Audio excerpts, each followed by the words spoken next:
Shalom and welcome to our 20th annual Feast of Tabernacles. This is part 6 of Preparing for Rulership. If you attempt to disown me, then you disown the man that sent me. If you reject me, you reject the man that sent me. If you hate me, then you hate the man who sent me. So before you put yourself in that position, maybe you had better investigate me so I can teach you who sent me.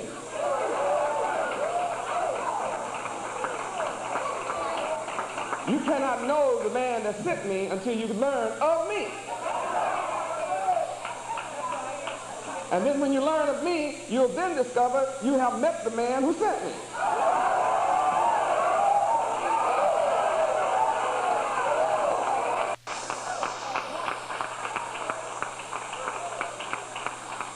That's why I am self-sent.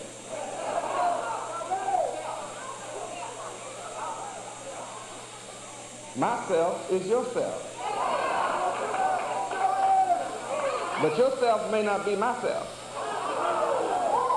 Especially when you live in the wrong self. You need to learn your true self, your true identity. You don't know who you are. Something's missing in your life.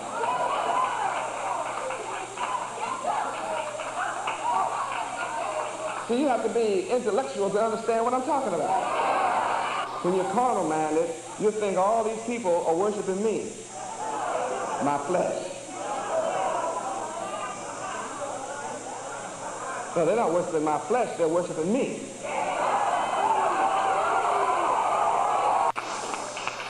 When you study and master me, then you will come to understand why the Son of Yahweh says, come and follow me.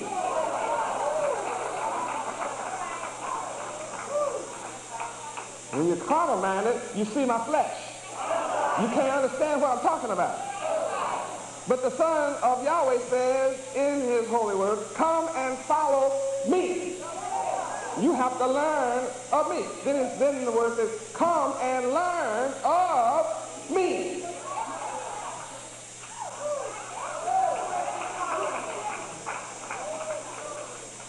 And if you want eternal life, you have to receive me. You don't know me. That's the only reason you reject me. The only reason in the world you're not following me is you don't know me. But I have life in myself, and I can give you life eternal if you just believe on me.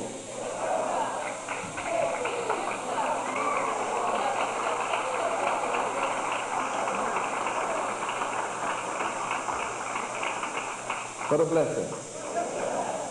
Psalm 72. I am the righteous. The root word of righteous is right. I am the right king for you and the world. All nations of the earth are going to bow to me as the king, the righteous king, the only right king, the only king of righteousness. My name has always been forever, is and shall always be forever.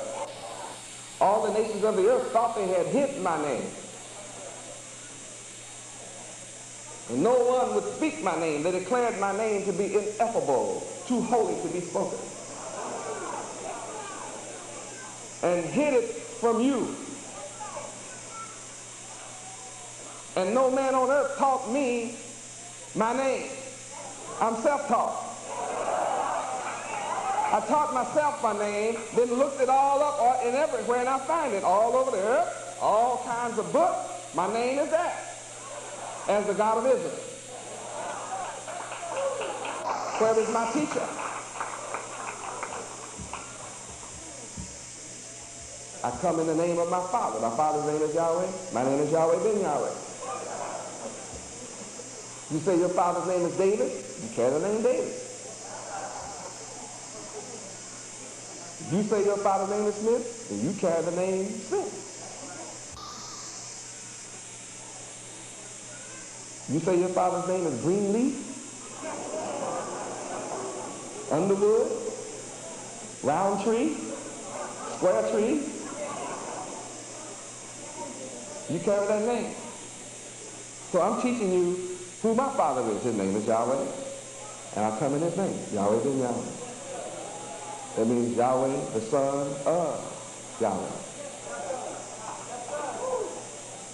Not Mr. Yahweh, just Yahweh ben Yahweh.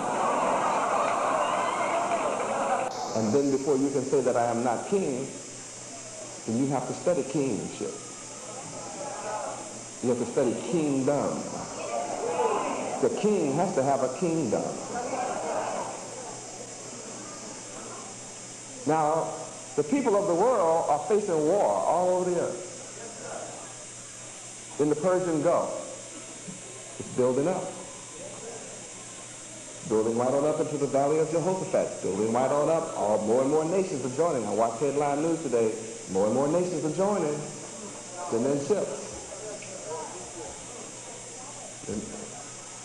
They sucked right on in.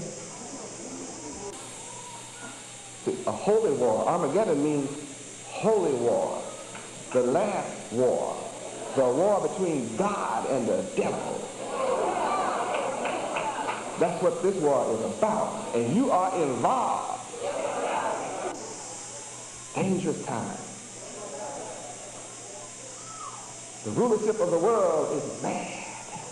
Everybody is angry. Everybody wants more and more weapons. To make peace? No. To kill each other. To make war.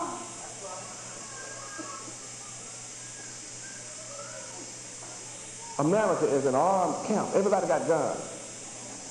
But I'm teaching you, don't carry any. You don't need any.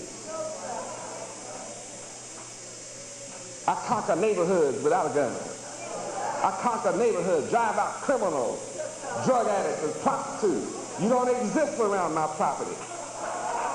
When I buy it, all of that leaves, because I'm a righteous king. I'm the righteous king. Wickedness and righteousness cannot occupy the same space at the same time. I'm teaching right. Let's go to Psalm chapter 72, beginning at verse 1. Feast of Tabernacles, all about rulership. Yahweh wants you to have this chapter tonight. Read. Give the king thy judgments, O Yahweh, and thy righteousness unto the king's son. He shall judge thy people with righteousness, and thy poor with judgment. How many admit we need a ruler in the earth who will fulfill these requirements?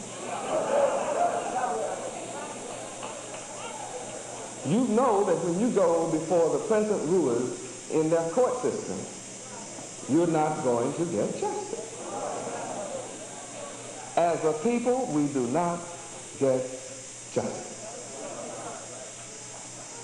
We are not judged according to righteousness. For the same offense, a rich man can make bail and a poor man stays in jail. Same identical offense.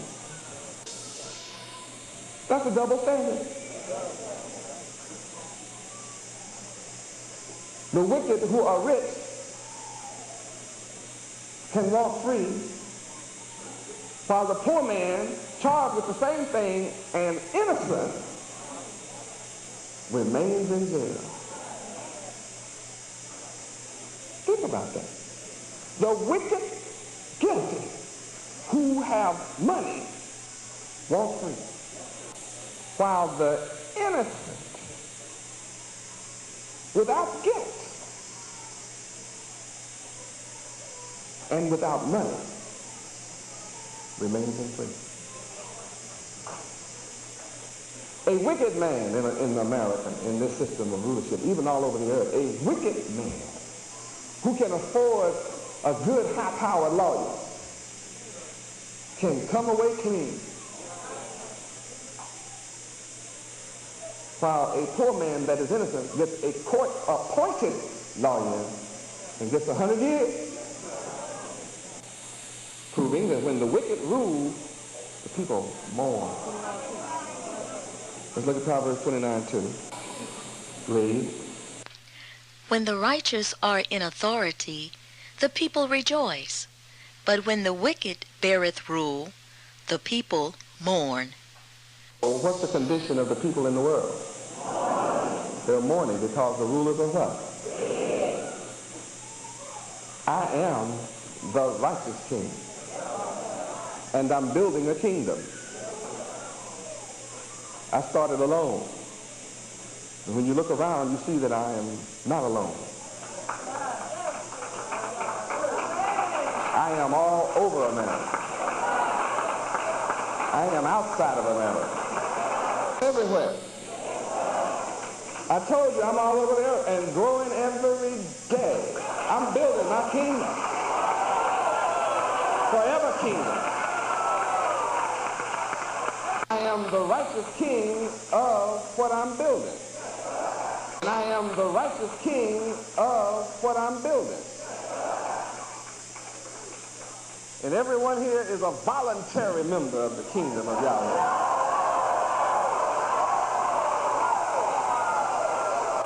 Praise Yahweh. I don't have any ships or air bases or marines or navies or guns parked outside your houses, your islands, and your countries to follow me. I just invite you to come to the King of righteousness. Come to the God of truth and good. Yahweh. You see the sun. That's me. And what's our motto all over there?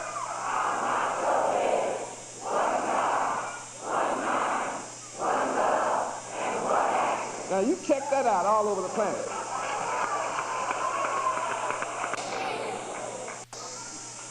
See, the word said the righteous king, in verse 2, shall judge Yahweh's people with righteousness.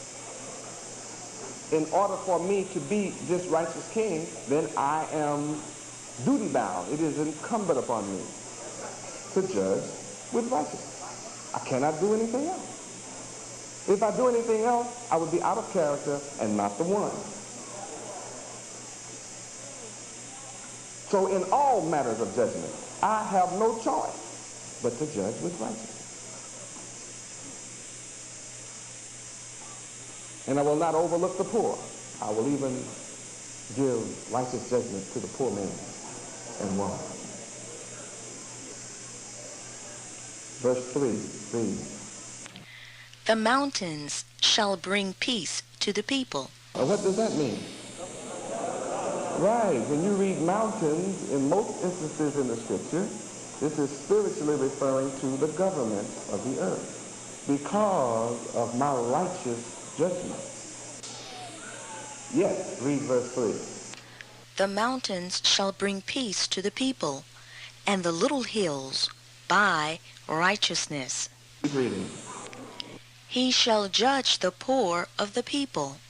He shall save the children of the needy, and shall break in pieces the oppressor. Hold it.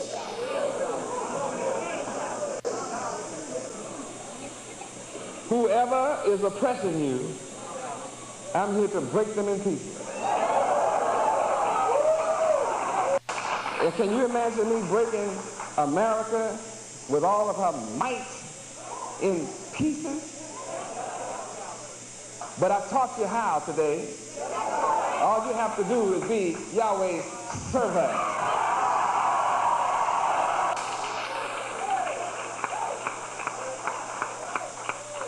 See, when I speak, when you think servant, then you know that we shall conquer.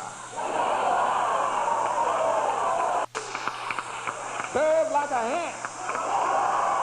Junior. It's a blessing to learn the mysteries of that scripture. If you want to be wise, all you lazy sluggards, go to the ant. They don't ask permission to build ant hill. Well, I bet you they're in your yard.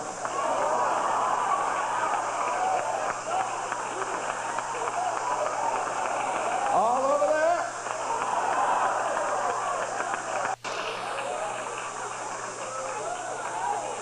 Oh, Yahweh is mighty. Looks like I'm going to be stuck with this chapter tonight.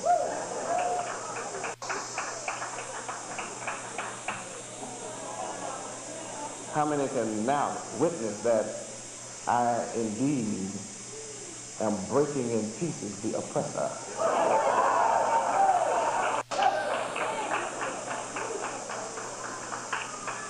It's prophesied that I would do that. If I'm the righteous king, then I have to be able to do it.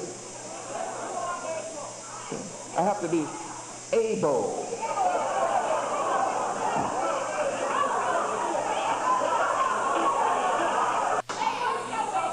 It has to be imprinted in my genes and chromosomes. See, some of my children have studied able and then watched my work and understand that I am synonymous with able. I am more than capable and qualified. Because I have been signified as the one. Divine signature. Able means I'd have to be quick of understanding, adroit, acute, astute, sagacious, first class, A.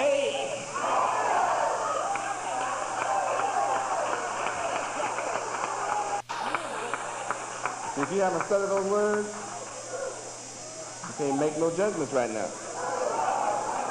You have to go get the spiritual book that accompanies the Bible.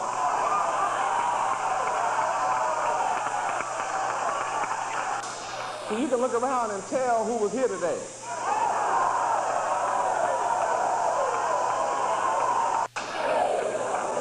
Something is going on. We're excited. Blessings of the Lord Yahweh is making rich, and he has no sorrow with it. Blessings of the Lord Yahweh is making rich, and he has no sorrow with it. Blessings of the Lord Yahweh is making rich, and he has no sorrow with it. Silver.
No one has to be jealous.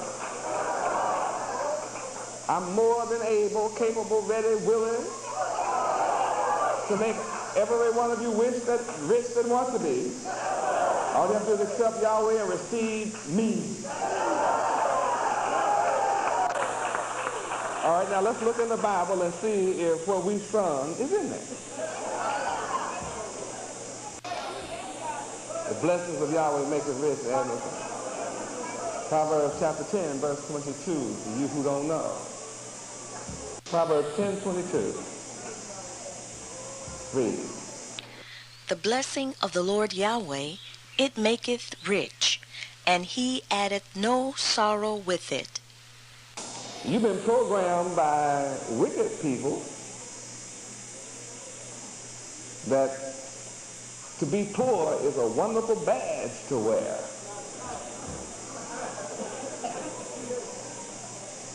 You've been brainwashed all your life that it's better to be poor than have a rich man's problem. Anybody ever heard those words? See, from all over the country, you heard the same thing. You've been brainwashed to believe that to be rich is damn. Harder for a rich man to go to heaven than a camel through a needle's eye. That tells you to go to heaven, you got to be poor. But here we see in the word of Yahweh that riches are a blessing from Yahweh. And you need have absolutely no sorrow with your riches. And I'm making us rich without sorrow. You were one sorry mess before you met me. But now I have you on the road to prosperity, success, and riches without sorrow. But here we read, the blessings of Yahweh make you rich. Now let's go to a feast that's made for laughter.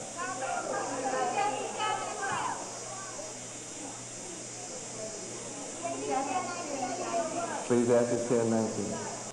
Read. A feast is made for laughter, and wine maketh merry, but money answereth all things. Your enemies taught you that money is the root of all evil. We actually believe money is the root of all evil. It's not so. The word said the love of man. Money is just a commodity. How could a commodity, a mundane object, an inanimate object be evil? No, it's your love of it. But when you put your love where it belongs,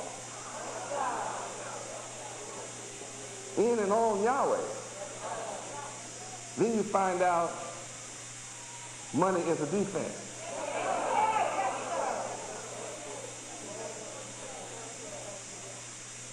Where is it? Go to Ecclesiastes 7:12. See, I'm teaching you how to have a defense. Something come up, we pull out money. Take care of it. All right, read. For wisdom. Wisdom is number one. Wisdom of Yahweh is a defense.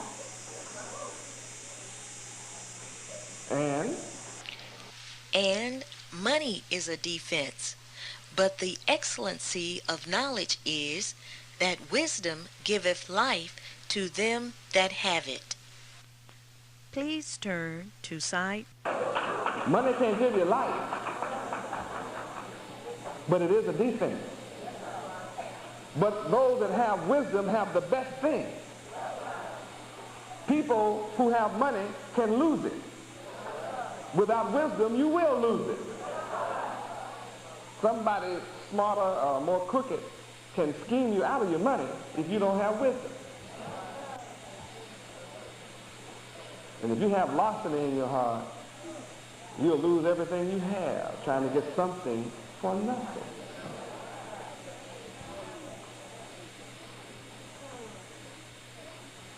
You'll give all you have for all the money you have in the bank and put it in an envelope and get switched off and go home and have paper. And you're greedy, lustful.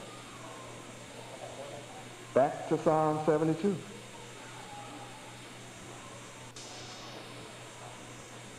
Verse 5.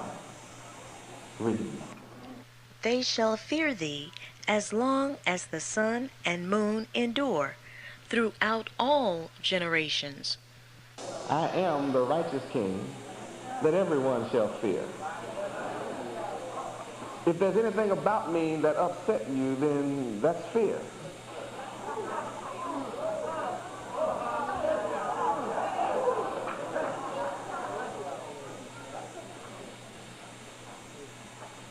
It's wonderful when you fear me. Because when you fear me, I'll teach you to fear Yahweh. I'll teach you to fear my Father. Now, you are severely limited until you learn of me the meaning of fear. Because our concept of fear is one of trembling, shaking, and quaking. But you need to read further.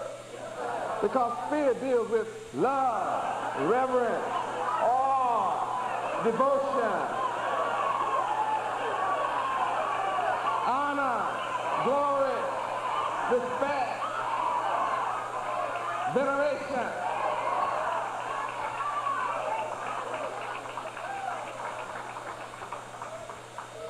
And when you finish studying the Word, then you won't look at me strange. Who is he I should fear? You don't know the meaning of the word. You're in a country where English is spoken, but you don't understand the spoken word. You've been trained to be ignorant. Oh, I'm not ignorant. You don't know the meaning of ignorant. Otherwise, you would never say, I'm not ignorant.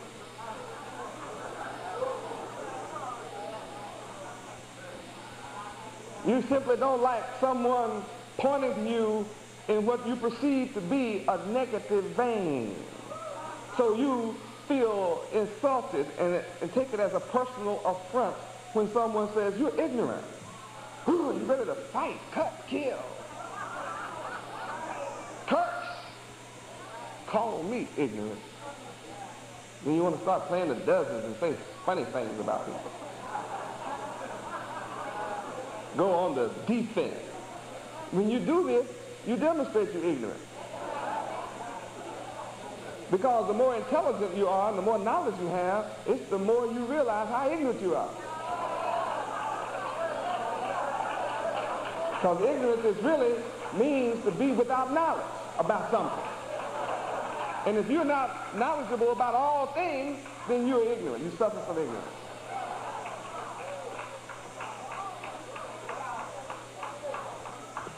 Oh, glory.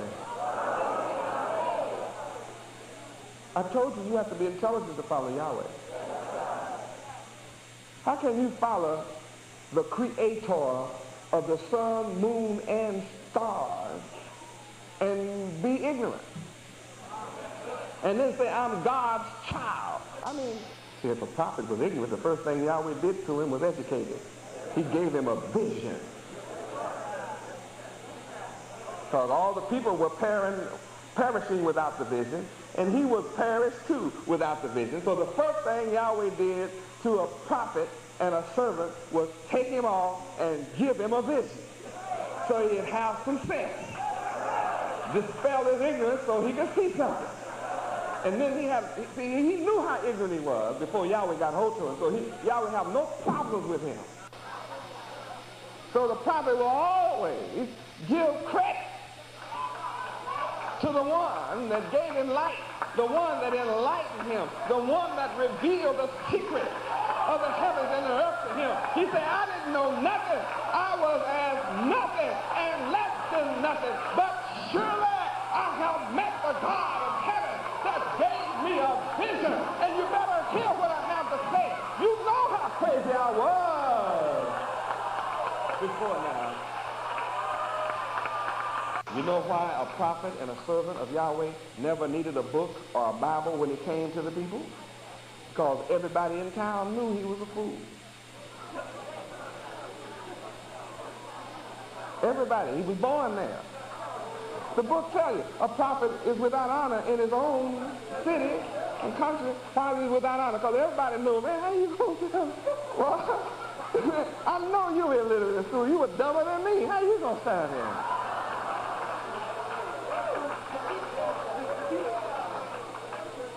So the servant understood right away not to try to take no credit for what he was saying. He said, thus saith the Lord Yahweh. Now, he told me this and this is going to come to pass at this and this time.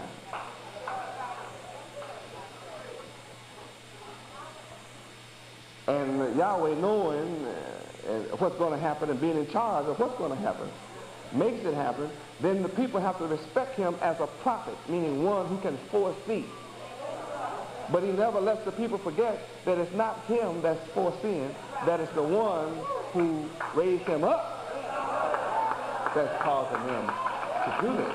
That's what makes him a servant of Yahweh. Give credit where it's due. Now what happens is a lot of men begin to see him get famous because everything he said come to pass. And the men around him can't see that it's Yahweh because they call him man. So then they try to become a seer. And they start hollering, and thus saith the Lord. And see, but what they say don't come to pass. So Yahweh said, kill those suckers. Don't be afraid of him. Kill him. So see, in Israel, it was dangerous to be a prophet unless Yahweh gave it to you. You get stoned to death or people throw rocks at you because of it. Only in America can you get up and lie before the people and nothing don't have to happen.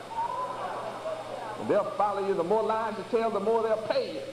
America will pay you big money, make you a super billionaire if you will just lie to them. Americans love liars enough to make them rich.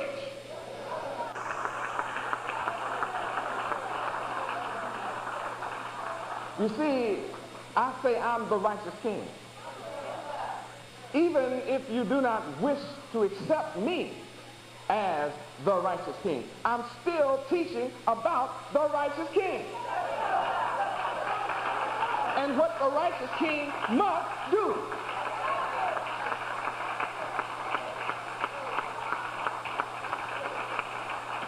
And if I'm doing what the righteous king must do, you just have to bow that I'm righteous. And I'm doing something good. The people of the earth shall fear me as long as the sun and moon last.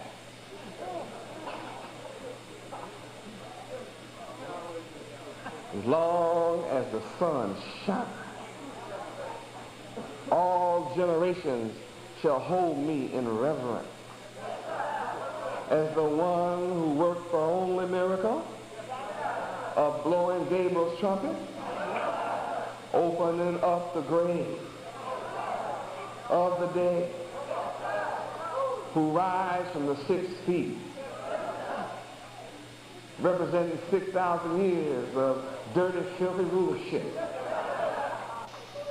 I am the resurrection and the life, and forever all generations shall bear witness that I gave you, the mentally so-called dead black man of America, life, and that I gave it to you eternally, because all through the generations forever they will see you alive as a servant of Yahweh, praising and glorifying his name according to prophecy.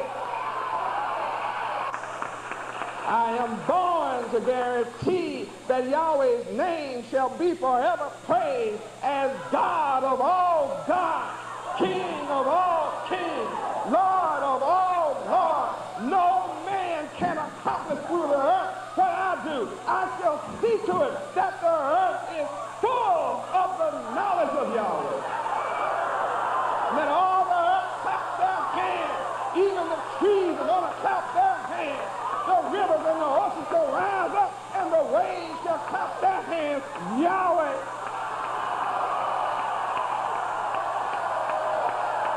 Men name buildings after themselves.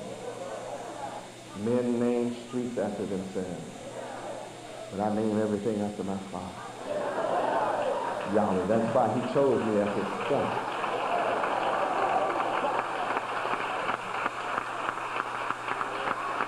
He knew I would do this. I am his faithful witness. That makes me the prince of the kings of the earth. Verse 6. Read. He shall come down like rain upon the mown grass, as showers that water the earth. Have you seen how pervasive rain and showers are? That's how I am coming down.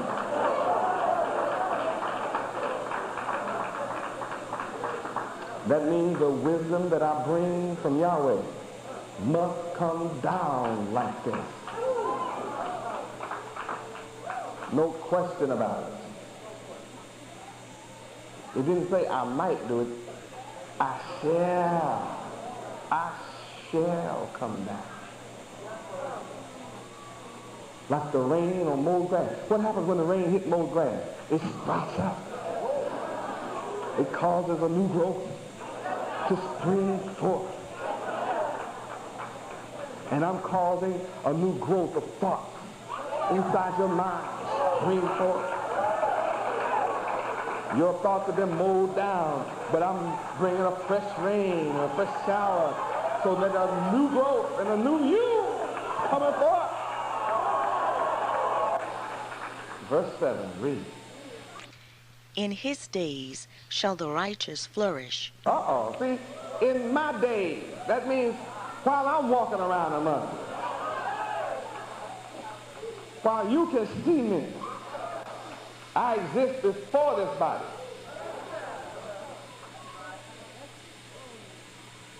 I exist always.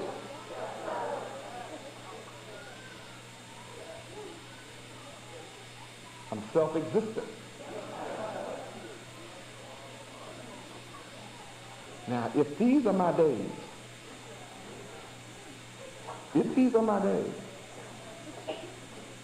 then there has to be righteous people around me.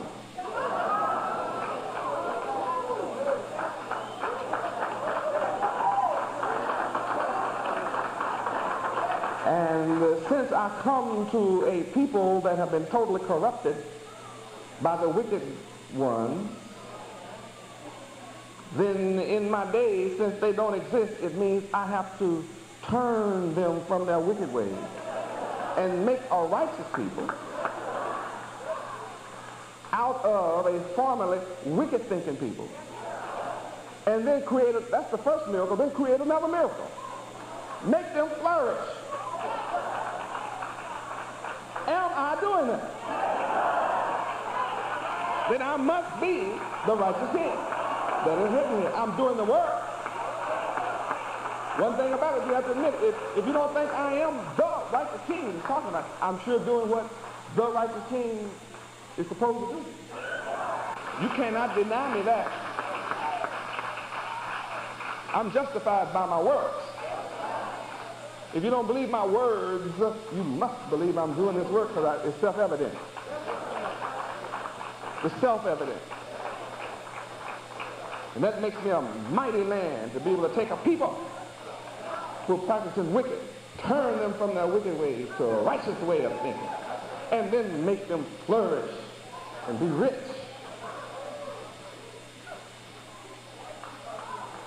My most ardent critic has to admit, and does admit, I'm doing a righteous work, a good work, a good thing, cleaning up drugs and crime, prostitutes. I'm doing what America with her army and police forces are unable to do.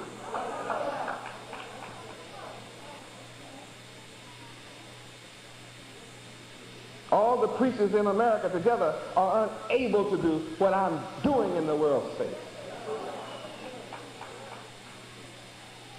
And I'm making you flourish.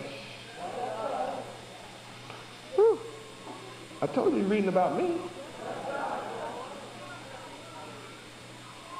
It's not that I said it, it's that I'm doing it. I'm calling your attention to it. I'm calling your attention to the fact that I come in the volume of the book. Genesis to Revelation is all about me and my coming. From Genesis to Revelation, all the prophets were talking about me coming. I'm the one. You had the wrong vision.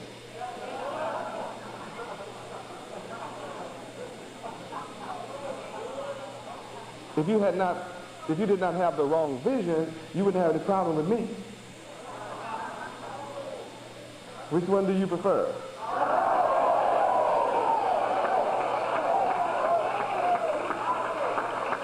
You have to make a choice.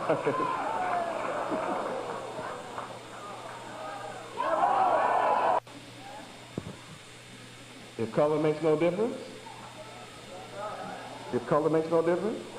then be quiet.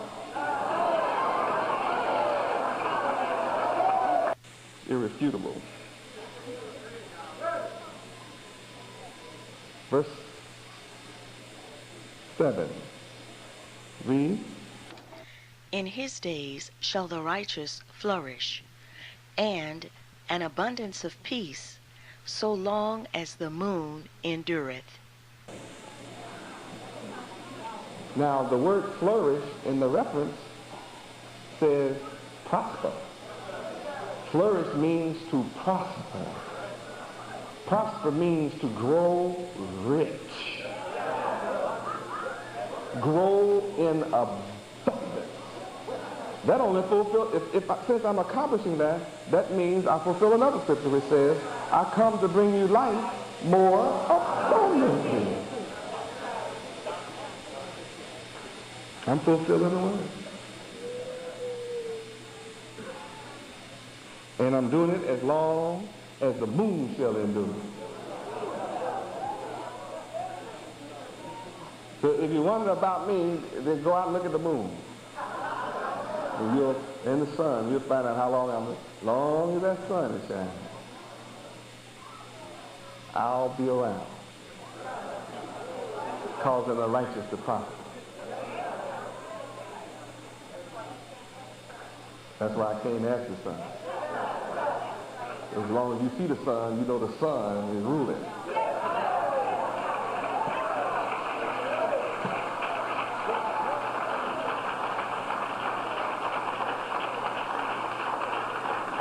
So if you don't see me and it's dark, don't worry about it. Look up in the dark and you'll see the moon reflecting the light of the sun's existence.